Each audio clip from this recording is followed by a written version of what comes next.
ఈరోజు వీడియోలో వచ్చి Tata Indian innovation fund NFO అనమాట. దాని గురించి చూద్దాం. అసలు యాక్చువల్లీ మ్యూచువల్ ఫండ్ కంపెనీలకి డబ్బులు అవసరమైతే అది ఇన్వెస్టర్స్ నుంచి కొత్తగా ఎన్ఎఫ్ఓ లాంచ్ చేసి డబ్బులు రైజ్ చేస్తూ ఉంటారు.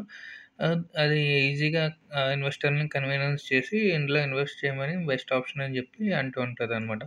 Actually Tata innovation fund invest చేయడానికి ముందు మనం 10 రీజన్‌లు ఉన్నాయి. దాని గురించి తెలుసుకొని అప్పుడు మనం ఇన్వెస్ట్ చేస్తే మంచిదనమాట.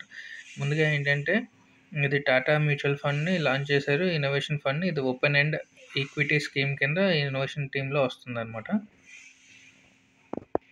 రెండో పాయింట్ వచ్చి సబ్స్క్రిప్షన్ వచ్చి 11th నవంబర్‌న ఓపెన్ అయింది. అలాగే 25th నవంబర్ వరకు ఈ స్కీమ్ ఓపెన్‌లో ఉంటుందనమాట. 25th నవంబర్‌లో స్కీమ్ క్లోజ్ అవుతది. తర్వాత 5th డిసెంబర్‌కి మనం అప్లై ఈ ఇందులో మ్యూచువల్ ఫండ్‌లో ఇన్వెస్ట్ చేయాలనుకుంటే డిసెంబర్ 5th నుంచి మనం ఇన్వెస్ట్‌మెంట్ చేసుకోవచ్చనమాట.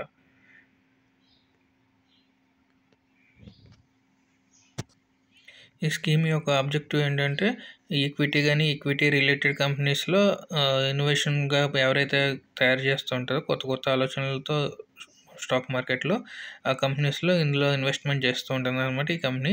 లాంగ్ టర్మ్ గెయిన్స్ గురించి ఆళ్ళ గురించి ఇందులో ప్రొవైడ్ చేస్తూ ఉంటారు. ఇందులో మనం ఇన్వెస్ట్ చేస్తే మంచిదనమాట. ఎగ్జాంపుల్ కింద చూసుకోవాలనుకుంటే నౌకరీ డాట్ కామ్ అని, జొమాటో అని. నౌకరీ డాట్ కామ్ అంటే ముందుగా మనం ఎవరికైనా జాబ్స్ వేకెన్సీస్ దాని గురించి ఏంటంటే న్యూస్ పేపర్స్‌లో గానీ, లేదంటే పబ్లిసిటీ గానీ చేస్తూ ఉంటారు. ఎప్పుడైతే ఈ నౌకరీ డాట్ కామ్ వచ్చిందో ఇప్పుడు అన్ని జాబ్స్ అవన్నీ ఇందులో పోస్ట్ చేయడం వల్ల అందరూ ఆన్‌లైన్‌లో చెక్ చేసుకొని అప్లై చేయడం ఈజీగా అయిపోయిందనమాట. అలాగే జొమాటో కూడా ఫుడ్ డెలివరీ యాప్ అనమాట. ఇది ఫస్ట్‌లో లాస్ మేకింగ్ కంపెనీగా ఉంది. ఇప్పుడు ప్రాఫిట్ మేకింగ్ కంపెనీ కింద వచ్చింది కాబట్టి ఇవన్నీ ఇలాగ ఇన్నోవేటివ్ ఆబ్జెక్టివ్స్ తీసుకురావడం వల్ల అనమాట. జొమాటో కూడా బ్లింకింగ్ అలాంటి ఫుడ్ డెలివరీ యాప్స్‌తో పాటు గ్రోసరీ ఇవన్నీ ఐటెమ్స్ మెడిసిన్స్ ఇవన్నీ డెలివరీ చేయడం వల్ల ఇవన్నీ ఇన్నోవేటివ్ కంపెనీస్ కింద వస్తున్నాయి. సో, ఇలాంటి కంపెనీస్ ఇందులో ఇన్వెస్ట్ చేస్తూ ఉంటారనమాట. ఈ టాటా ఇన్నోవేటివ్ ఫండ్. ఈ కంపెనీ యొక్క బెంచ్ మార్క్ అలాగే ఫండ్ మేనేజర్ గురించి చూసుకుంటే ఏంటంటే ఈ నిఫ్టీ వచ్చి ఈ ఎన్ఎఫ్ఓ వచ్చి మనకి నిఫ్టీలో 50 కంపెనీస్‌లోని ఏమైతే ఇన్నోవేషన్స్‌లో ఇన్వెస్ట్ చేస్తుంటాయో కంపెనీస్ ఆ కంపెనీస్‌లోనే ఇన్వెస్ట్ చేస్తూ ఉంటుంది. అలాగే ఫండ్ మేనేజర్స్ చూసుకుంటే మీతా శెట్టి అని, కపిల్ మల్హోత్రా వీళ్ళందరూ ఫండ్ మేనేజర్స్ కింద ఉన్నారు. ఎగ్జిట్ లోడ్ చూసుకుంటే 1% ఎగ్జిట్ లోడ్ అనమాట. ఒకవేళ మనం 90 రోజుల లోపల మనం ఎగ్జిట్ అవ్వాలనుకుంటే 1% ఛార్జ్ చేస్తూ ఉంటారు.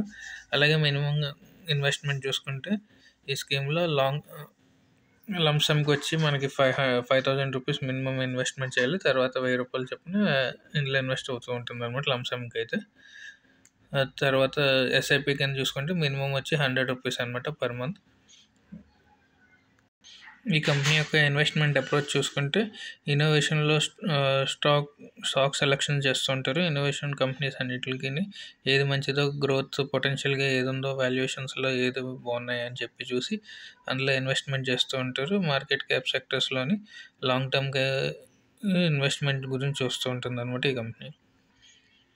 ఎందుకంటే ఉన్న ఎన్ఎఫ్ఓలోకి ఇది డిఫరెంట్. ఎందుకంటే యాక్చువల్లీ మోదీ గారు కూడా డిజిటల్ ఇండియా ఇవన్నిటికి ప్రోత్సహిస్తున్నారు కాబట్టి ఈ కంపెనీస్ కూడా ఆ కంపెనీస్‌లో ఇన్వెస్ట్‌మెంట్ అవి చేస్తుంటే లాంగ్ టర్మ్‌లో అవి కూడా మంచి నంబర్స్ గాను మంచి ప్రాఫిటబుల్ కంపెనీస్ కింద గ్రో అవుతాయి కాబట్టి ఇప్పటి నుంచి టాటా కూడా అందులో ఇన్వెస్ట్ చేసి బాగా ప్రోత్సహించడానికి చూస్తుందన్నమాట స్టార్టప్ కంపెనీస్ అన్నిటికి.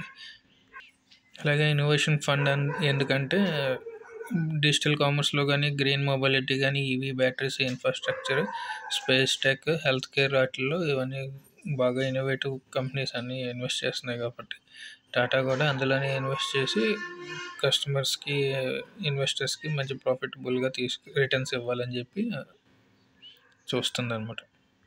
ఈ ఎన్ఎఫ్ఓ ఎవరికి సూటబుల్ అవుతుందంటే ఎవరైతే లాంగ్ టర్మ్ క్యాపిటల్ అప్రిసియేషన్‌కి investment equity and equity related ఇన్స్ట్రుమెంట్స్‌లో కంపెనీస్‌లో ఇన్వెస్ట్ చేయాలనుకుంటున్నారో వాళ్ళ గురించి ఇది బెనిఫిట్ అవుతూ ఉంటుందన్నమాట. అలాగని చెప్పి ఎవరికైతే స్టాక్ మార్కెట్‌లో నాలెడ్జ్ అది లేదో వాళ్ళైతే ఇందులో ఇన్వెస్ట్ చేస్తే మంచిదన్నమాట. ఎందుకంటే స్టాక్ మార్కెట్‌లో నాలెడ్జ్ ఉన్నోళ్ళంటే ఏ కంపెనీస్ అయితే మంచిగా పెర్ఫార్మ్ చేస్తున్నాయో అలాగే ఏవైతే స్టార్టప్ ఇన్నోవేషన్స్ కంపెనీస్‌లో ఉన్నాయో లిస్ట్ అయ్యి ఆ కంపెనీస్ మనం ముందుగా అనాలిసిస్ చేసి అందులో బై చేస్తే మనకి మంచి రిటర్న్స్ కూడా దీనికంటే మ్యూచువల్ ఫండ్ కంటే మంచి రిటర్న్స్ వచ్చే ఛాన్సెస్ ఉన్నాయన్నమాట. సో ఎవరికైతే నాలెడ్జ్ ఉందో వాళ్ళు బాగా స్టడీ చేసి ఇన్నోవేటివ్ కంపెనీస్ ఏమున్నాయో ముందుగా చూసుకొని బై చేసుకుంటే ఈ మ్యూచువల్ ఫండ్ కంటే మంచి రిటర్న్స్ వచ్చే ఛాన్సెస్ ఉంటాయి. ఆల్రెడీ మార్కెట్లో లిస్ట్ అయిన కంపెనీస్ కూడా ఉన్నాయన్నమాట. యూటీఐ ఇన్నోవేషన్ ఫండ్ అని, యాక్సిస్ ఇన్నోవేషన్ ఫండ్ అని చెప్పి, నిప్పాన్ ఇండియా ఇన్నోవేషన్ ఫండ్ అని, ఐసిఐసిఐ ప్రుడెన్షియల్ ఇన్నోవేషన్ ఫండ్స్ అని, అవన్నీ ఆల్రెడీ మార్కెట్లో లిస్ట్ అయ్యి ఉన్నాయి. అలాగే రిటర్న్స్ కూడా చూసుకుంటే 1 ఇయర్లో 40-50% రిటర్న్ కూడా ఇచ్చారు. లాంగ్ టర్మ్ వైజ్ చూసుకుంటే 12-15% రిటర్న్ కూడా ఇచ్చిందనమాట. అలాగే ఈ కంపెనీ వచ్చి 80-100% ఇన్నోవేషన్ కంపెనీస్లోనే ఇన్వెస్ట్ చేస్తూ ఉంటుంది టాటాది. అలాగే ఒకవేళ 80% ఇన్వెస్ట్ చేసినా లాస్ట్ 20% ఉంటుంది. అదేమో ఆర్ఈఐటీస్లోని లేదంటే డెట్ ఫండ్స్లో ఇన్వెస్ట్ చేస్తూ ఉంటుంది అనమాట. ఇది మెయిన్గా ఫోకస్ చేసేది banking sector, NBFC, IT sectors, ఇలాంటి ఈవీ సెక్టర్ ఇవన్నిటిలోని ఫోకస్ చేస్తూ ఉంటుంది అనమాట. సో ఇందాక మనం చెప్పుకున్నట్టు కానీ ఎవరికైతే నాలెడ్జ్ అయితే స్టాక్ మార్కెట్ గురించి దాని గురించి లేదో, మంచి రిటర్న్స్ కావాలి అనుకుంటున్నారో ఫ్యూచర్ లాంగ్ టర్మ్కి వాటికి ఇందులో ఇన్వెస్ట్ చేస్తే మంచిది అనమాట. ఎవరికైతే నాలెడ్జ్ ఉందో వాళ్ళు స్టాక్ మార్కెట్లో ఈ స్టాక్స్ని చెక్ చేసుకొని అందులో ఇన్వెస్ట్ చేస్తే వాళ్ళకి మంచి ప్రాఫిట్స్ వస్తాయి దీనికంటే. Thank you for watching.